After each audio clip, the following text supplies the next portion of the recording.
Gracias por sintonizar dejando que la Biblia hable.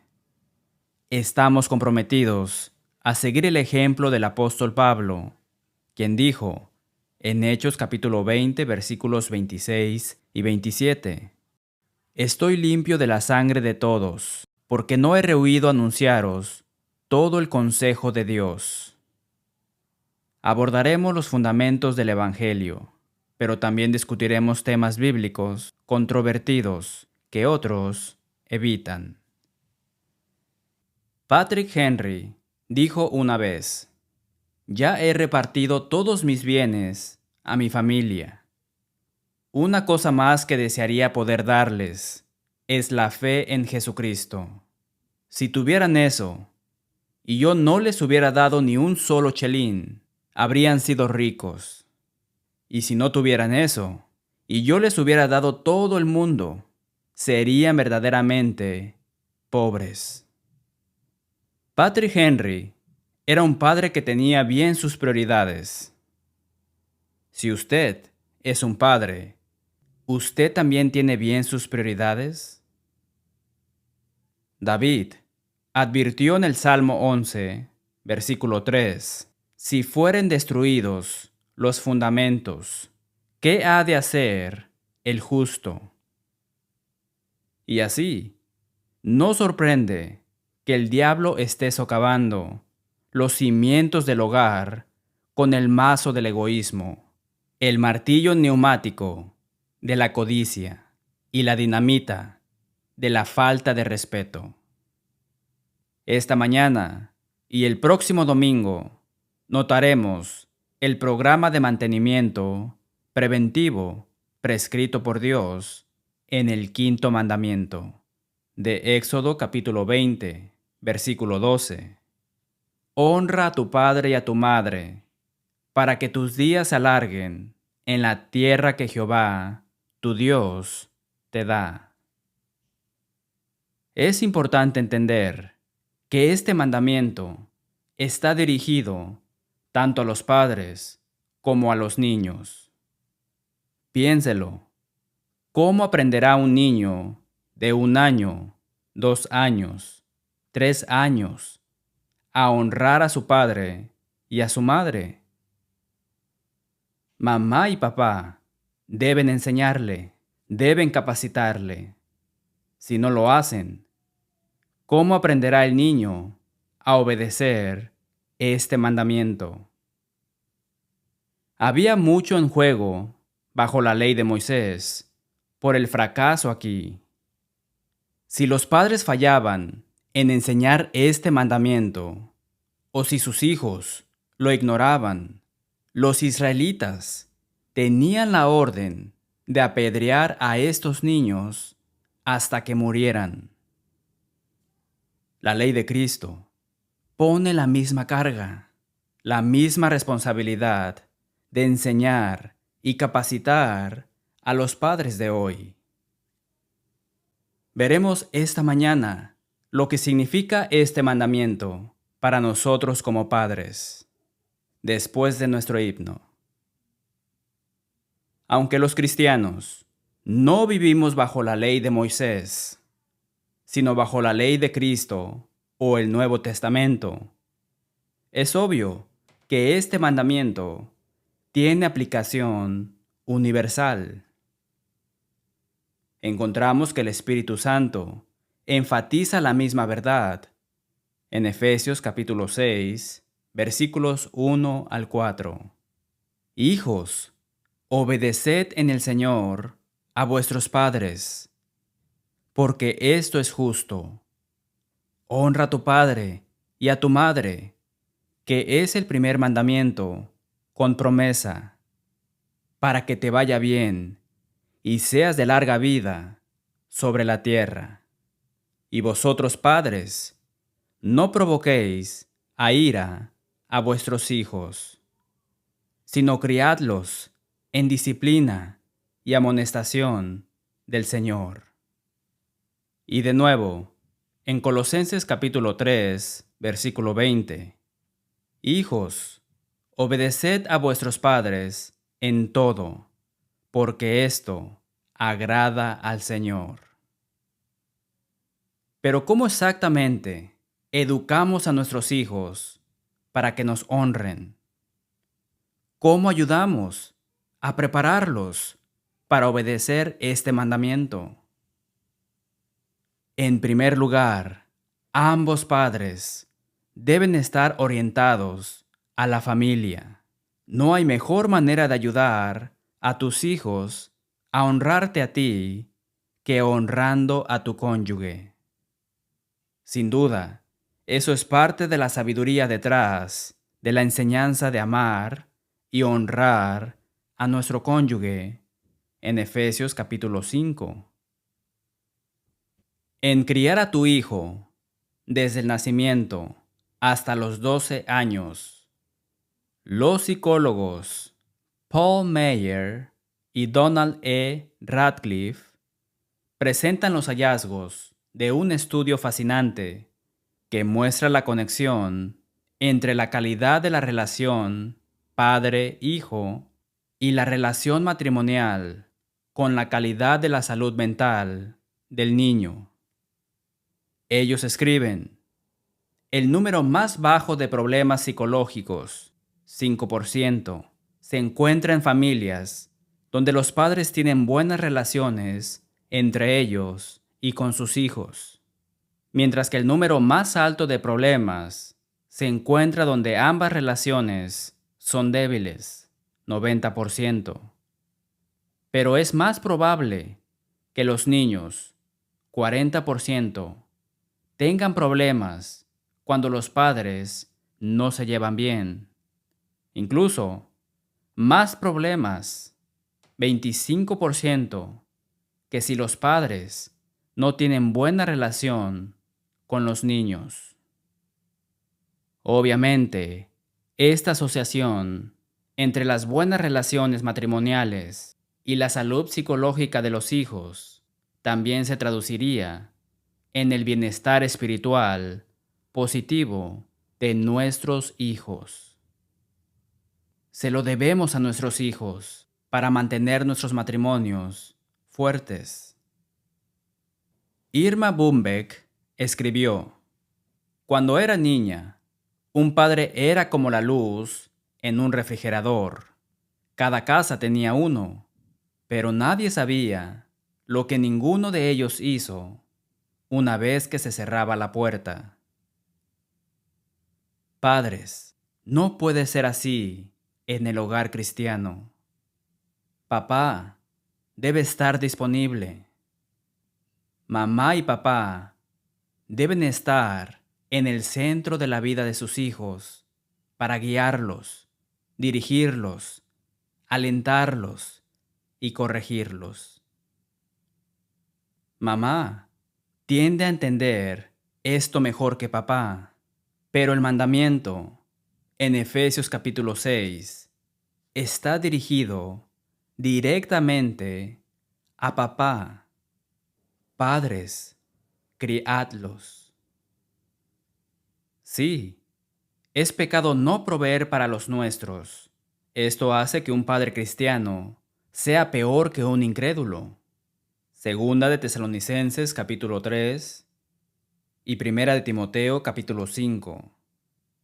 Pero como padres, no nos atrevemos a pensar que hemos cumplido con nuestras responsabilidades parentales cuando hemos trabajado 40, 50 o 60 horas a la semana.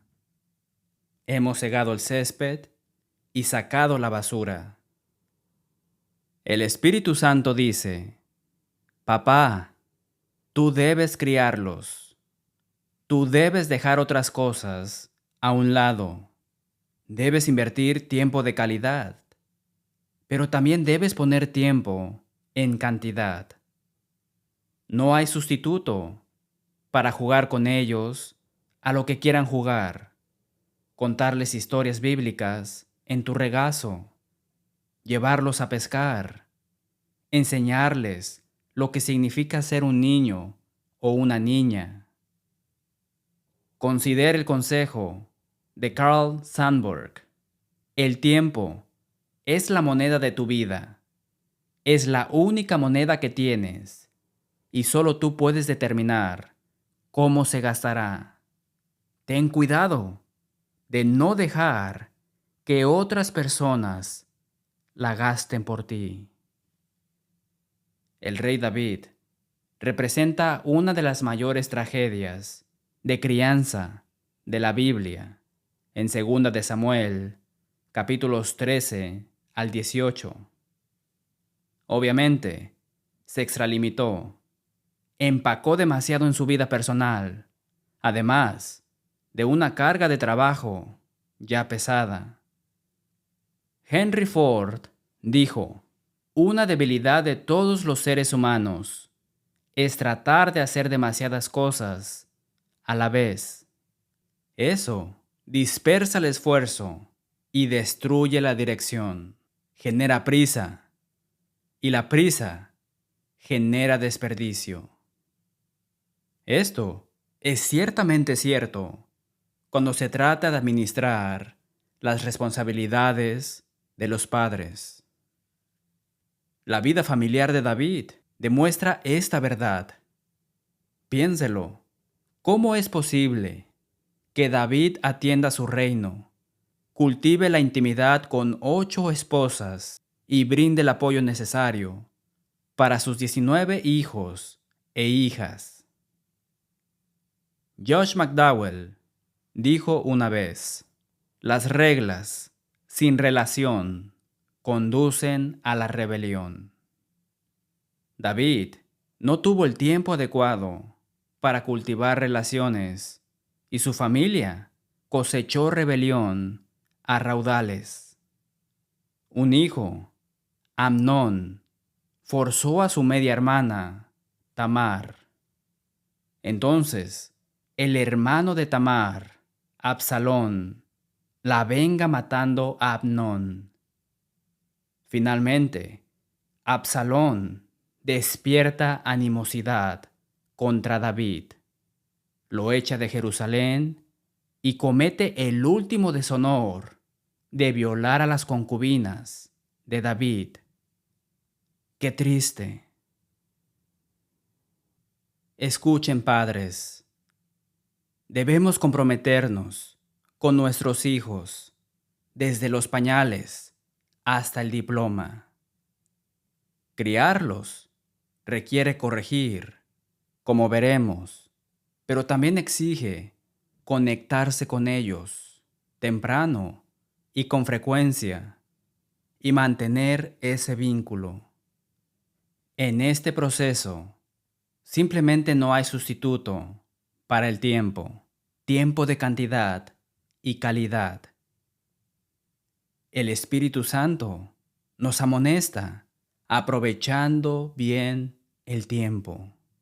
En Efesios capítulo 5, versículo 16. En ninguna área es esto más crítico que con la inversión espiritual en nuestros hijos.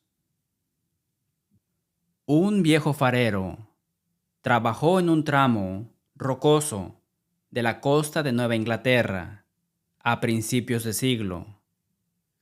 Recibía un nuevo suministro de aceite una vez al mes para mantener encendida la luz del faro.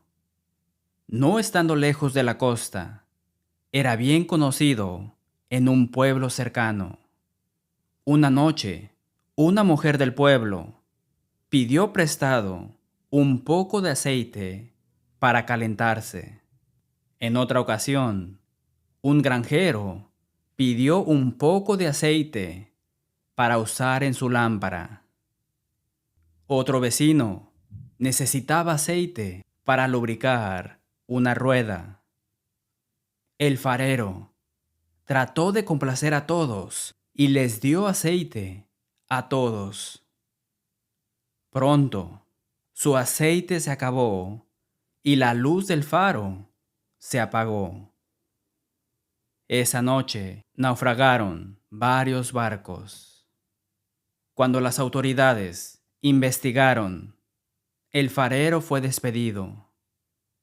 Tuvo muchas excusas para quedarse sin aceite, pero todas fueron rechazadas. Le dijeron: se te dio el aceite con un propósito: mantener ese faro encendido. No nos ocupemos tanto con los asuntos de esta vida que descuidemos nuestra mayor obligación, nuestro deber para con nuestros hijos.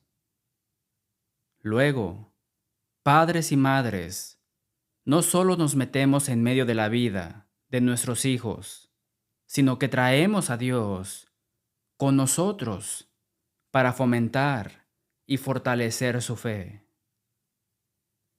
Esta faceta de criadlos en disciplina y amonestación del Señor ayuda a nuestros hijos a obedecer el mandamiento de honrar al Padre y a la Madre. Inmediatamente después de que Moisés repasó los 10 mandamientos, leemos en Deuteronomio capítulo 6, versículos 4 al 9. Oye Israel, Jehová nuestro Dios, Jehová uno es. Y amarás a Jehová tu Dios de todo tu corazón y de toda tu alma y con todas tus fuerzas. Y estas palabras que yo te mando hoy estarán sobre tu corazón, y las repetirás a tus hijos, y hablarás de ellas, estando en tu casa, y andando por el camino, y al acostarte, y cuando te levantes. Y las atarás como una señal en tu mano, y estarán como frontales entre tus ojos, y las escribirás en los postes de tu casa y en tus puertas. ¿Cuán centrales son las Escrituras en su noche familiar? ¿Toman tiempo para orar juntos y leer o discutir las Escrituras diariamente? Si no, ¿por qué no? Además, ayudamos a nuestros hijos a honrarnos evitando el favoritismo. El Espíritu Santo nos dice en Efesios capítulo 6, versículo 4, no provoquéis a ira a vuestros hijos. Jacob pagó un alto precio por su flagrante parcialidad hacia José sobre sus hermanastros. También podemos exasperar a nuestros hijos cuando somos duros o dominantes. Adam Clarke escribe: el que corrige a sus hijos de acuerdo con Dios y la razón sentirá cada golpe en su propio corazón más sensiblemente de lo que su hijo lo siente en su cuerpo. Entonces, para que no se desalienten, según Colosenses capítulo 3, versículo 21, debemos evitar dar órdenes irrazonables, culpar irracionalmente, ser innecesariamente severos, constantemente irritables o excesivamente enojados. La crueldad manchará sus corazones. Si bien debemos ser justos, también debemos ser firmes. Efesios capítulo 6, versículo 3. Criadlos en disciplina. Capacitación por actos de castigo y disciplina. Y amonestación. Capacitación por palabras, la corrección y el aliento del Señor. Debemos evitar ser indulgentes. G.C. Chappell escribió: ningún niño es feliz si nunca se cruza su voluntad.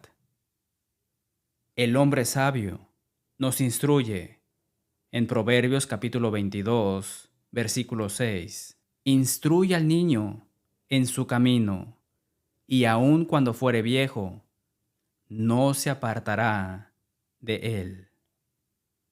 Ambas escrituras hablan de establecer límites, disciplina. Asociados de salud psicológica reconocen 4 reglas para una buena crianza. 1. Reglas. 2. Límites. 3. Consecuencias. Y 4. Consistencia. Por supuesto, estas están interrelacionadas. La consistencia es, con mucho, lo más importante. Sin consistencia, es probable que fracase cualquier plan de crianza o de manejo del comportamiento. Paul Meyer, nuevamente, escribe en Criar a tu hijo desde el nacimiento hasta los 12 años.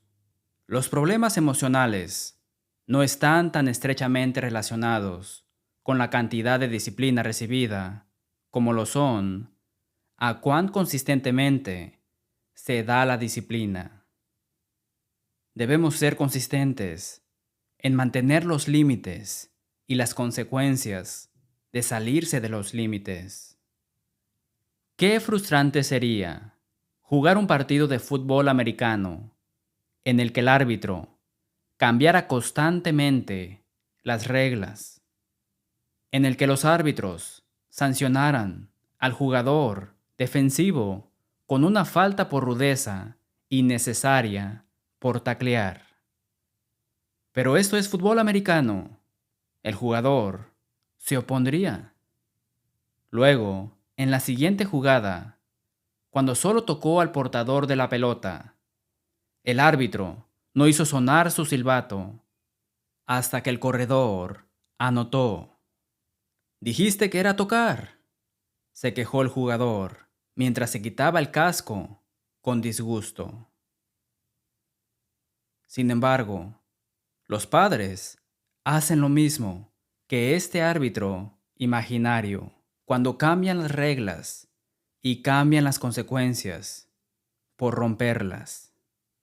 Si una vez los disciplinamos por mal comportamiento y la próxima vez lo ignoramos y luego la próxima vez que los disciplinamos, los frustramos, confundimos y exasperamos, los tentamos a deshonrarnos y desobedecernos.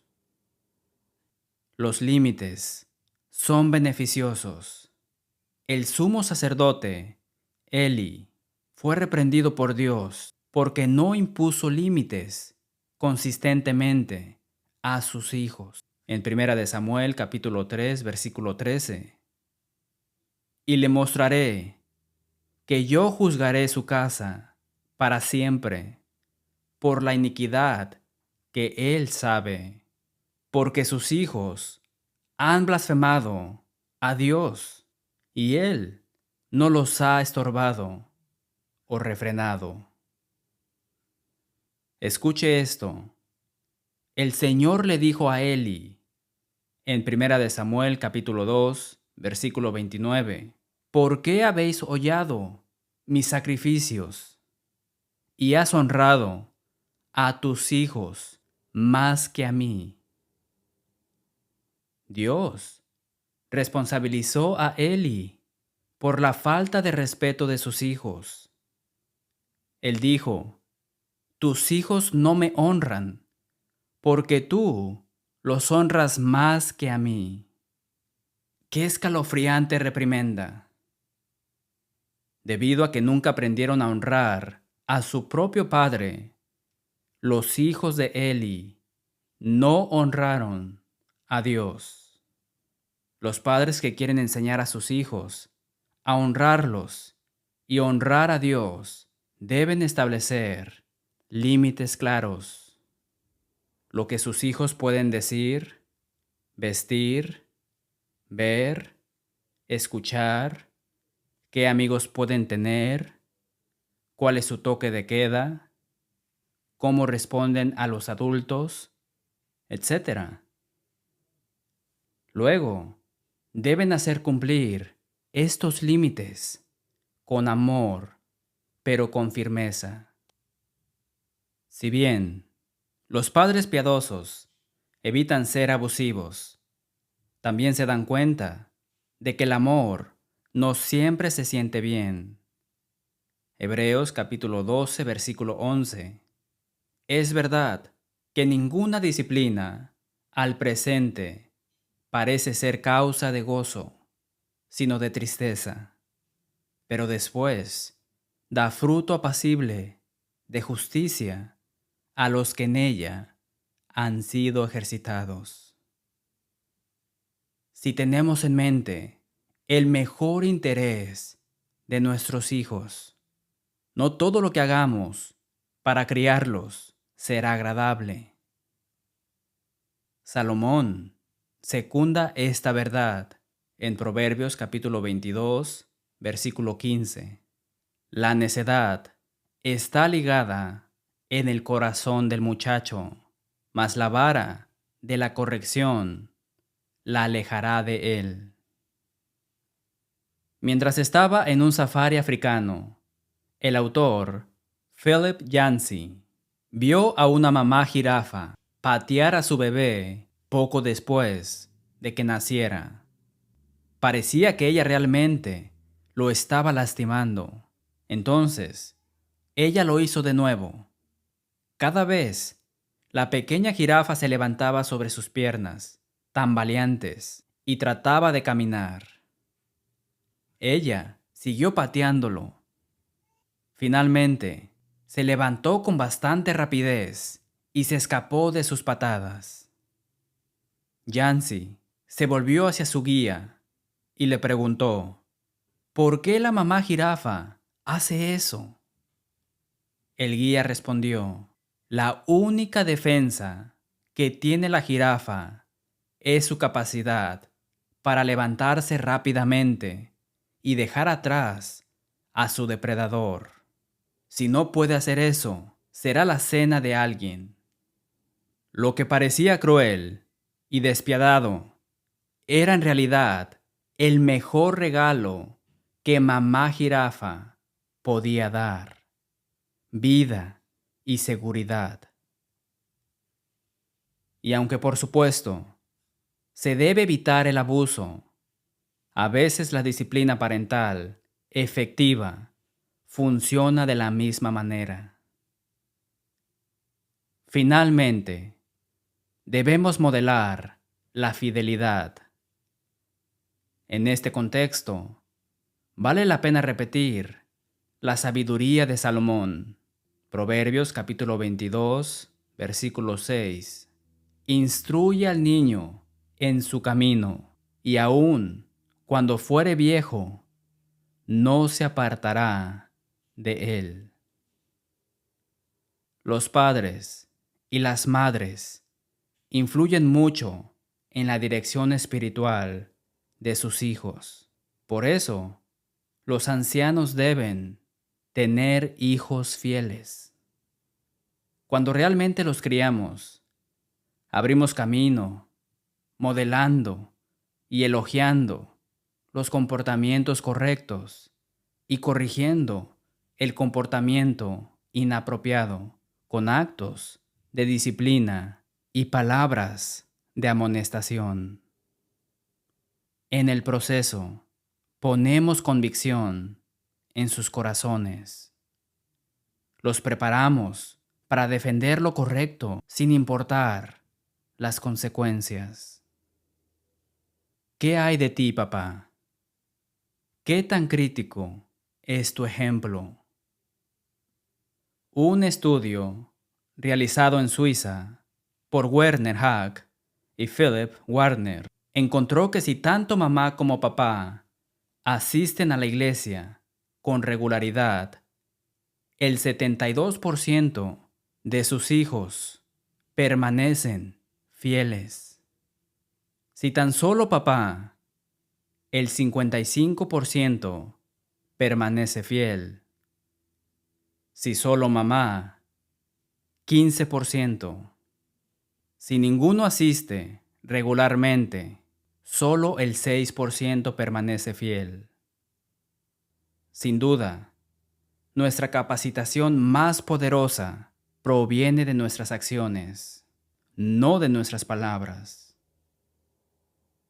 Hace años, Clovis Chappell cuenta una historia sobre dos botes de remos que partieron de Memphis y viajaron por el río Mississippi hasta Nueva Orleans. Mientras viajaban, uno al lado del otro, los marineros de un barco comentaban sobre el paso de tortuga del otro. Se intercambiaron palabras, se hicieron desafíos y comenzó la carrera. La competencia se volvió feroz cuando los dos botes rugieron a través del sur profundo. Un bote comenzó a quedarse atrás. No suficiente combustible. Había suficiente carbón para el viaje, pero no lo suficiente para una carrera. Cuando el bote retrocedió, un joven marinero, emprendedor, tomó parte de la carga del barco y la arrojó a los hornos. Cuando los marineros vieron quemadas las provisiones y el carbón, alimentaron su bote con el material que les habían asignado transportar. Terminaron ganando la carrera, pero quemaron su carga. Olvidaron que la única razón por la que navegaban a Nueva Orleans era para entregar ese cargamento. Quemaron su carga porque quedaron atrapados en la carrera.